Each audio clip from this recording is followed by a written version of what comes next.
الحمد لله نحمده ونستعينه ونستغفره ونؤمن به ونتوكل عليه ونعوذ بالله من شرور أنفسنا ومن سيئات أعمالنا من يهده الله فلا مضل له ومن يضلله فلا هادي له ونشهد أن لا إله إلا الله وحده لا شريك له ونشهد أن محمدًا عبده ورسوله صلى الله عليه وعلى آله وأصحابه أجمعين أما بعد قال الله تبارك وتعالى في القرآن الكريم والفرقان الحميد أعوذ بالله من الشيطان الرجيم ولله على الناس حج البيت من استطاع إليه سبيلا ومن كفر فإن الله غني عن العالمين صدق اللہ العظیم۔ حضرات گرامی، محترم بزرگوں اور دوستوں، حج کے ایام چل رہے ہیں۔ حج کا کچھ قافلہ بیت اللہ کی طرف روانہ ہو چکا ہے اور کچھ لوگ ابھی جانے والے ہیں۔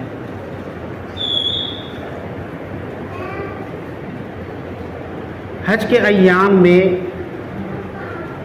ہر ایمان والے کے دل میں ایک تڑپ پیدا ہونا چاہیے اور ایک شوق پیدا ہونا چاہیے، ایک چاہت پیدا ہونی چاہیے کہ میں بھی اللہ کے گھر کی زیارت کروں، میں بھی اللہ کے گھر کو دیکھوں، میں بھی بیت اللہ کا طواف کروں، میں بھی حجر اسود کا بوسہ لوں، میں بھی مقام ابراہیم کے پاس نفل ادا کروں۔ یہ ہر ایمان والے کے دل میں خواہش اور چاہت ہونی چاہیے۔ ہم نماز پڑھتے ہیں، نماز کے اندر ہمارا ہر عضو جو ہے وہ کعبے کی طرف رہتا ہے، ہم کعبہ کی طرف متوجہ رہتے ہیں۔ سوچئے پوری زندگی ہم نماز پڑھتے ہیں، جس کعبہ کی طرف رخ کر کے اس کعبے کی محبت اور اس کعبے کو دیکھنے کے لیے ہمارے دل میں اگر چاہت نہ ہو تو ہم کیسے ایمان والے؟ ہر ایمان والے کے دل میں یہ چاہت اور خواہش ہونی چاہیے کہ میں بیت اللہ کا طواف کروں، میں اللہ کے گھر کو دیکھوں،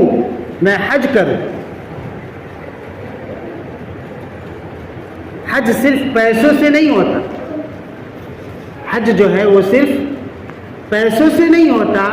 ایسا نہیں کہ جن کے پاس پیسے ہیں وہی حج کے سفر پر جائیں گے، بلکہ ایسا بھی ہوا ہے کہ جن کے پاس کچھ بھی نہیں ہے، اللہ تبارک و تعالی نے ان کے شوق، ان کی چاہت، ان کی محبت کو دیکھ کر اللہ تعالی نے ان کے ساتھ وسائل پیدا کیے ہیں اور اللہ تعالی نے ان کو اپنے گھر بلایا۔ اس لیے اپنے دل کے اندر اللہ کی محبت، بیت اللہ کی محبت پیدا کرنی چاہیے، اور یہ خواہش اور یہ تمنا ہونی چاہیے جب بھی حج کے ایام آئیں تو یہ دل میں خواہش اور یہ تڑپ ہو، یہ کسک ہو کہ اللہ میرے پاس بھی اسباب و وسائل ہوتے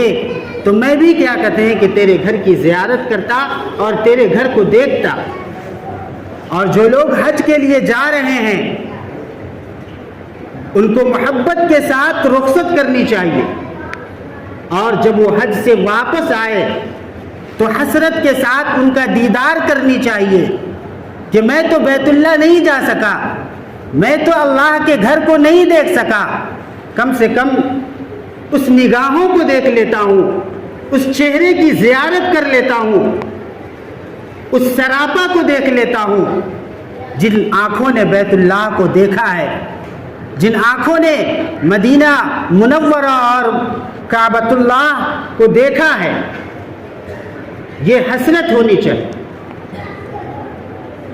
بہت سارے لوگ دنیا کے اندر ایسے گزرے ہیں کہ جن کے پاس کچھ بھی نہیں تھا، لیکن ان کے دل میں سچی تڑپ تھی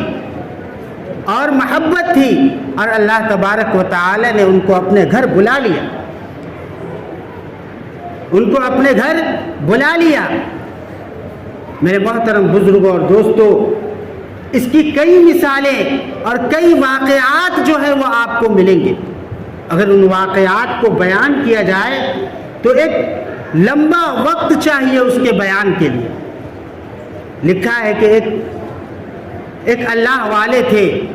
جن کا نام تھا خواجہ عبد المالک صدیقی، خواجہ عبد المالک صدیقی رحمۃ اللہ علیہ، ایک اللہ والے تھے۔ حضور صلی اللہ علیہ وسلم ان کے خواب میں آئے اور اللہ کے نبی صلی اللہ علیہ وسلم نے کہا کہ عبد المالک کیا بات ہے، تم میرے یہاں آتے نہیں ہو؟ تو خواجہ عبد المالک صدیقی رحمۃ اللہ علیہ نے جواب دیا کہ حضرت چاہت تو بہت ہے، خواہش تو بہت ہے، تمنا بھی بہت ہے، لیکن میرے پاس وہ اسباب و وسائل نہیں ہیں کہ میں آپ کے پاس پہنچ سکوں اور آپ کی زیارت کر سکوں۔ تو اللہ کے نبی صلی اللہ علیہ وسلم نے کہا کہ ٹھیک ہے، میں اللہ تعالیٰ کو بتا دیتا ہوں، اللہ کو بتاتا ہوں۔ ان کے حالات میں لکھا ہے کہ پھر ان کے اس واقعے کے بعد 27 سال وہ زندہ رہے اور ہر سال انہوں نے حج کیا۔ کہیں نہ کہیں سے کوئی آدمی زبردستی ان کے پاس آتا اور یہ کہتا کہ حضرت یہ میری طرف سے ٹکٹ ہے، میری طرف سے یہ سفر خرچ ہے، آپ جائیے اور حج کر کے آئیے۔ ہر سال وہ حج کرنے جاتے، حضرت ابو بکر صدیق رضی اللہ عنہ کے خاندان سے ان کا سلسلہ ملتا تھا، سلسلہ نسب جو ہے وہ حضرت ابو بکر صدیق رضی اللہ عنہ کے خاندان سے ملتا تھا۔ گویا کہ حضرت ابو بکر صدیق رضی اللہ عنہ کی اولاد میں سے وہ تھے۔ جب بھی جاتے بیت اللہ کو حج کے لیے تو حضرت ابو بکر صدیق رضی اللہ عنہ کے روضہ اطہر پر، قبر مبارک پر تشریف لے جاتے اور سلام کرتے، اور سلام کا جواب ادھر سے ملتا، وعلیکم السلام یا ولدی، تم پر سلامتی ہو اے میرے بیٹے، اے میرے لڑکے۔ 26 سال انہوں نے حج کیا اور ہر سال ان کا یہی معمول رہا کہ جب حضرت ابو بکر صدیق رضی اللہ عنہ کے قبر پر پہنچتے تو سلام کرتے اور ادھر سے یہ جواب ملتا، وعلیکم السلام یا ولدی، تم پر سلامتی ہو اے میرے بیٹے۔ 27ویں مرتبہ جب حج کے لیے گئے تو سلام کیا اور ادھر سے صرف جواب آیا، وعلیکم السلام یا ولدی، اے میرے بیٹے، یہ جواب نہیں آیا۔ اسی وقت خواجہ عبد المالک رحمت اللہ علیہ یہ سمجھ گئے کہ یہ میری زندگی کا آخری سفر ہے اور آخری حج ہے، اس کے بعد اب میں حج کے لیے نہیں آؤں گا اور میں اللہ کے پاس پہنچوں۔ تو میرے محترم بزرگوں اور دوستوں، سچی تڑپ، سچا شوق اگر دل کے اندر ہو تو اللہ تبارک و تعالی اسباب خود بخود پیدا کر دیتے ہیں۔ اس لیے حج کے زمانے میں حضرت مولانا حسین احمد مدنی، شیخ الاسلام حضرت مولانا حسین احمد مدنی رحمۃ اللہ علیہ کے بارے میں آتا ہے کہ جب 10 ذی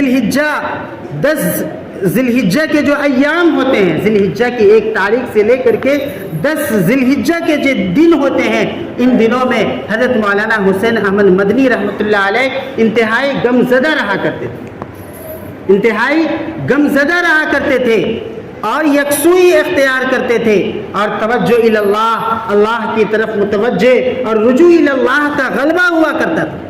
اور کبھی کبھی آہ بھر کے کہتے تھے کہ اللہ تیرے عاشق پتہ نہیں کیا کیا عمل کر رہے ہوں گے، پوری دنیا سے اللہ سے محبت کرنے والے، اللہ سے تعلق رکھنے والے، اللہ کی چاہت دل میں رکھنے والے آج مکہ مکرمہ پہنچے ہوئے ہوں گے۔ کوئی طواف کر رہا ہوگا، کوئی حجر اسود کو بوسہ دے رہا ہوگا، کوئی مقام ابراہیم پر نفل پڑھ رہا ہوگا، کوئی عرفات کے میدان میں دعا کر رہا ہوگا، اے اللہ کاش ایسا ہوتا کہ میں بھی آپ کے در پہ پہنچ جاتا اور آپ کے گھر کی زیارت کرتا اور آپ کے گھر کا طواف کرتا۔ یہ حسرت اور یہ چاہت کے ساتھ زندگی گزرتی تھی، رہتے تھے گھر کے اندر، لیکن دل ان کا ہمیشہ حاجیوں کے ساتھ ہوا کرتا تھا۔ تو یہ چاہت اور یہ شوق انسان کو اس مقام تک پہنچا دیتی ہے اگر انسان کے پاس وسائل گرچہ نہ ہو لیکن اللہ تبارک و تعالی وہاں پہنچا دیتا ہے۔ اللہ کے نبی صلی اللہ علیہ وسلم جب حج کے لیے تشریف لے جا رہے تھے تو اللہ کے نبی صلی اللہ علیہ وسلم نے یہ کہا، یہ ارشاد فرمایا کہ اللہ تعالیٰ مجھے بتا رہے ہیں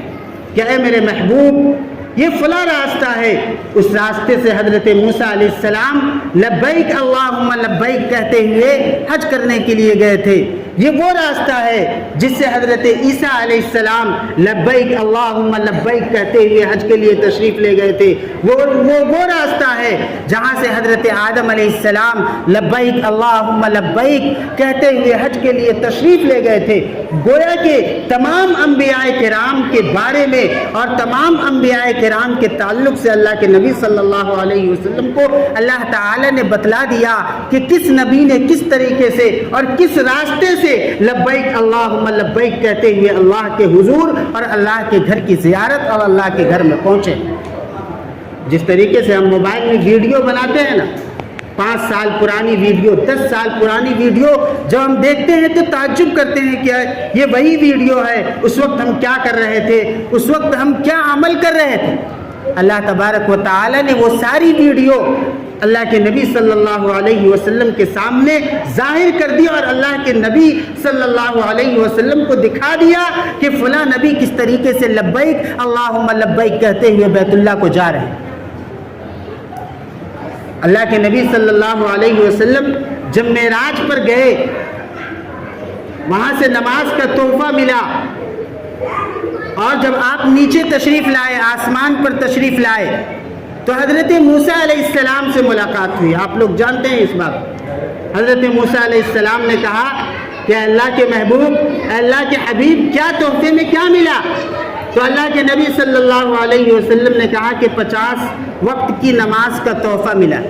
حضرت موسیٰ علیہ السلام نے کہا کہ اللہ کے محبوب، اے اللہ کے حبیب، میری امت پر تو کچھ وقت کی نمازیں فرض تھی اور میری امت وہ نمازیں بھی نہیں ادا کر پا رہی تھی، یہ 50 وقت کی نماز آپ کی امت کہاں سے ادا کر پائے گی؟ جائیے اللہ کے پاس اور اللہ سے کہیے گا کہ اس کے اندر تخفیف کر دے اور اس کے اندر کچھ کم کر دے۔ اللہ کے نبی صلی اللہ علیہ وسلم پھر اللہ کے پاس گئے، اور ایک بار نہیں کئی بار گئے، اور آخر میں اللہ کی طرف سے یہ فیصلہ ہوا کہ تمہاری امت پر 5 نمازیں فرض کی ہے اور تمہاری امت یہ 5 نمازیں ادا کریں گی اور میں اس کو ثواب دوں گا 50 نمازوں کے برابر۔ سوال یہ پیدا ہوتا ہے کہ انبیاء کرام تو اتنے تھے، 1,24,000 انبیاء کرام ہے نا، آپ لوگ جانتے ہیں نا کہ 1 لاکھ کم و بیش 1,24,000 انبیاء کرام ہے۔ ان تمام انبیاء کرام میں صرف حضرت موسیٰ علیہ السلام کیوں حضور صلی اللہ علیہ وسلم کے انتظار میں آسمان پر موجود تھے؟ تو لکھا ہے کہ حضرت موسیٰ علیہ السلام چونکہ اللہ تعالی نے انہیں ہم کلامی کا شرف عطا کیا تھا، اور وہ طور پہاڑ پر جاتے اور اللہ تعالیٰ سے بات کرتے تھے، جب بھی چاہتے طور پہاڑ پر جاتے اور بات کر لیتے۔ تو حضرت موسیٰ علیہ السلام کے دل میں یہ خواہش ہوئی کہ میں اللہ تعالیٰ کا دیدار کروں، اللہ تعالیٰ کو دیکھوں، اور اس چاہت کا، اس خواہش کا اللہ کے سامنے اظہار کیا۔ اللہ تعالیٰ نے کہا کہ موسیٰ تم مجھے دیکھ نہیں سکتے، تم مجھے دیکھ نہیں سکتے۔ موسیٰ علیہ السلام نے پھر اصرار کیا کہ اللہ میں آپ کو دیکھنا چاہتا ہوں۔ تو اللہ تعالیٰ نے کہا کہ ٹھیک ہے، تم دیکھنا چاہتے ہو تو فلاں پہاڑ کی پر تم نظر جمائے رکھو، وہاں میری تجلی اترے گی، تم اس کو دیکھنے کی کوشش کرنا۔ حضرت موسیٰ علیہ السلام نے اس پہاڑ کی طرف نظر جمائی اور اللہ کی تجلی جو اتری ہے تو حضرت موسیٰ علیہ السلام بے ہوش ہو کر کے گر پڑے، اور جب ہوش آیا تو پھر دل میں حسرت کہ میں اللہ کو دیکھ نہیں سکا، اللہ کو دیکھ نہیں سکا، اور اسی حسرت کے ساتھ حضرت موسیٰ علیہ السلام دنیا سے چلے گئے۔ جب حضرت موسیٰ علیہ السلام کو معلوم پڑا کہ حضور صلی اللہ علیہ وسلم معراج پر اللہ سے ملاقات کے لیے گئے ہیں اور اللہ سے ملاقات کر کے تشریف لائیں گے، اس لیے حضرت موسیٰ علیہ السلام آسمان پر حضور صلی اللہ علیہ وسلم کی زیارت اور دیدار کے لیے موجود تھے کہ میں تو اپنی آنکھوں سے اللہ کو نہیں دیکھ سکا، کم سے کم اس چہرے کو دیکھ لوں جس چہرے نے اللہ کا دیدار کیا ہے اور اللہ تعالیٰ کو دیکھا ہے۔ اس وجہ سے حضرت موسیٰ علیہ السلام آسمان پر موجود تھے حضور صلی اللہ علیہ وسلم کو دیکھنے کے لیے کہ کم سے کم میں اس چہرے کو دیکھ لوں جس چہرے نے اللہ کا دیدار کیا۔ میں دنیا کے اندر اللہ کو تو نہیں دیکھ سکا، لیکن آج کم سے کم اس چہرے کو دیکھ کر کے ہی اب تسلی کر لوں اور اپنے من کو سمجھا دوں۔ تو میرے محترم بزرگوں اور دوستوں، یہ چاہت اور یہ خواہش اور یہ طلب اور یہ شوق اور یہ جذبہ جو ہے وہ انسان کو بڑے مقام پر پہنچا دیتا ہے۔ اس کے لیے ضروری یہ ہے کہ انسان کے اندر سچی محبت، سچی طلب اور سچی محبت ہو، تو اگر اس کے پاس وسائل بھی نہ ہو تب بھی اللہ تبارک و تعالی بیت اللہ پہنچا دیتا ہے اور اللہ کے گھر کی زیارت کر دیتا ہے۔ یہ حج جو ہے وہ اسلام کے بنیادی ارکان میں سے ایک اہم رکن ہے۔ اسلام کی بنیاد 5 چیزوں پر ہے۔ جس طریقے سے ایک مکان کی ہم بنیاد رکھتے ہیں اور اس کے نیچے پیلر کو کھڑا کرتے ہیں، وہ پیلر گویا کہ یہ ہے، یہ 5 چیزیں گویا کہ اسلام کی جو ایک خوبصورت عمارت ہے اس عمارت کے یہ پیلر ہے، یہ 5 چیزیں۔ سب سے پہلی چیز اس بات کی گواہی دینا کہ اللہ کے علاوہ کوئی معبود نہیں، حضرت محمد صلی اللہ علیہ وسلم اللہ کے رسول ہیں۔ دوسری چیز نماز کا قائم کرنا، تیسری چیز زکوٰۃ دینا، چوتھی چیز رمضان المبارک کے روزے رکھنا، اور 5ویں چیز بیت اللہ کا حج کرنا۔ یہ حج کس کے اوپر فرض ہے؟ میں نے قرآن کریم کی آیت کی تلاوت کی، وَلِلَّهِ عَلَى النَّاسِ حِجُّ الْبَيْتِ مَنِ اسْتَطَاعَ إِلَيْهِ سَبِيلًا وَمَنْ كَفَرَ فَإِنَّ اللَّهَ غَنِيٌّ عَنِ الْعَالَمِينَ، کہ حج اس شخص پر فرض ہے